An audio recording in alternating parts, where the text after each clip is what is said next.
ಶ್ರೀ ಪಂಚಮುಖಿ ಆಂಜನೇಯ ಸ್ವಾಮಿ ದೇವಸ್ಥಾನ ಇರ್ವಿನ್ ರಸ್ತೆ ಮೈಸೂರು ನಗರದಲ್ಲಿ ಶ್ರೀ ಪಂಚಮುಖಿ ಆಂಜನೇಯ ಸ್ವಾಮಿಯು ಸುಮಾರು 650 ವರ್ಷಗಳ ಇತಿಹಾಸದಿಂದ ಕೂಡಿದ್ದು ಇದು ಪಂಚಮುಖಿ ಆಂಜನೇಯ ವರಹ, ನಾರಸಿಂಹ, ಅಯ್ಯಗ್ರೀವ, ಗರುಡ, ಆಂಜನೇಯ ಈ ಒಟ್ಟು 5 ಮುಖಗಳಿಂದ ಕೂಡಿರತಕ್ಕಂಥ ಪಂಚಮುಖಿ ಆಂಜನೇಯ ಸ್ವಾಮಿಯ ದೇವಸ್ಥಾನದಲ್ಲಿ ನಾನು ಕಳೆದ 26 ವರ್ಷಗಳಿಂದ ಅರ್ಚಕ ವೃತ್ತಿಯನ್ನು ನಿರ್ವಹಿಸಿಕೊಂಡು ಬರುತ್ತಿದ್ದೇನೆ.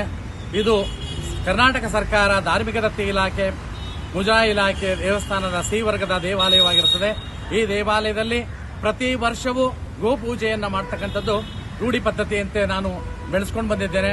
ಇದು ಕರ್ನಾಟಕ ರಾಜ್ಯದಲ್ಲಿ ಇರತಕ್ಕಂಥ ಮುಜರಾಯಿ ದೇವಾಲಯಗಳಲ್ಲಿ ಗೋಪೂಜೆಯನ್ನು ಮಾಡತಕ್ಕಂಥದ್ದಕ್ಕೆ ಈಗಿನ ಸರ್ಕಾರದ ಸಚಿವರಾದಂತಹ ಸನ್ಮಾನ್ಯ ರಾಮಲಿಂಗಾರೆಡ್ಡಿಯವರ ಆದೇಶವೂ ಕೂಡ ಹೊರಡಿಸಿದ್ದಾರೆ. ಆದ್ದರಿಂದ ನಾಡಿನಾದ್ಯಂತ ದೀಪಾವಳಿ ಹಬ್ಬಕ್ಕೆ ನಾನೆಲ್ಲರಿಗೂ ಸಹ ಶುಭವನ್ನ ಕೋರುತ್ತೇನೆ.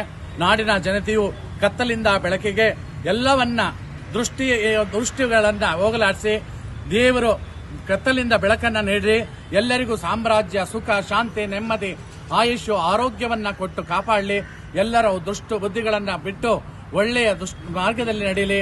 ಆಂಜನೇಯ ಸ್ವಾಮಿಯು ಸಕಲ ಸನ್ಮಂಗಳ ಉಂಟು ಮಾಡಲಿ ಅಂತೇಳಿ ನಾನು ಪಂಚಮುಖಿ ಆಂಜನೇಯ ಸ್ವಾಮಿ ಅರ್ಚಕರಾದ ಎಸ್ ಕೃಷ್ಣಮೂರ್ತಿ ಕೇಳ್ಕೊಳ್ತೀನಿ. ಈ ದಿನ ದೀಪಾವಳಿ ಹಬ್ಬ ವಿಶೇಷ. ಆದ್ದರಿಂದ ದೀಪಾವಳಿ ಹಬ್ಬದ ಪ್ರಯುಕ್ತ ಮೊನ್ನೆ ಎಲ್ಲ ನರಕ ಚತುರ್ದಶಿ ಪೂಜೆ, ದೇವರಿಗೆ ಅಭ್ಯಂಜನ ಸ್ಥಾಪನ, ನಿನ್ನೆ ದೇವರಿಗೆ ವಿಶೇಷವಾದಂಥ ಅಮಾವಾಸ್ಯೆ ಪ್ರಯುಕ್ತ ಸ್ವಾಮಿಯ ವಿಶೇಷ ಆರಾಧನೆ, ಅಭಿಷೇಕ. ಇವತ್ತು ಕೂಡ ಬೆಳಗ್ಗೆ ಪಂಚಮುಖಿ ಆಂಜನೇಯ ಸ್ವಾಮಿಯವರಿಗೆ ಪಂಚಾಮೃತ ಸ್ಥಾಪನ ಹಾಗೂ ದೇವರಿಗೆ ವಿಶೇಷವಾದಂಥ ಖಾರ ಪೊಂಗಲ್ಲು ಮತ್ತು ಸಿಹಿ ಪೊಂಗಲ್ ನೈವೇದ್ಯವನ್ನು ಮಾಡಿ ಭಕ್ತರಿಗೂ ಕೂಡ ವಿನಿಯೋಗವನ್ನು ಮಾಡ್ತಾ ಇದ್ದೇವೆ. ಇದಕ್ಕೆಲ್ಲ ನೀವು ಮಾಧ್ಯಮದವರು ಬಂದು ಸಹಕರಿಸಿ ಚಿತ್ರವನ್ನು ಈ ಸುದ್ದಿಯನ್ನು ನಾಡಿನಾದ್ಯಂತ ಪ್ರಸಾರ ಮಾಡ್ತಿದ್ದಕ್ಕೆ ನಿಮಗೆಲ್ಲರಿಗೂ ಸಹ ನಾನು ಅಭಿನಂದನೆಯನ್ನು ಸಲ್ಲಿಸ್ತಾ ಇದ್ದೇನೆ. ಹಾಗೂ ಮೈಸೂರು ನಗರದಲ್ಲಿರ್ತಕ್ಕಂಥ ಎಲ್ಲ ಭಕ್ತರು ಮತ್ತು ಈ ದೇವಸ್ಥಾನದ ಭಕ್ತಾದಿಗಳೆಲ್ಲರಿಗೂ ಸಹ ಶ್ರೇಯಸ್ಸು, ಆರೋಗ್ಯ, ಅಭಿವೃದ್ಧಿ, ಯಶಸ್ಸು ಕೊಡಲಿ ಅಂತೇಳಿ ಕೇಳ್ಕೊತೀನಿ. ಈ ದೇವಸ್ಥಾನದ ಭಕ್ತಾದಿಗಳ ತಾವು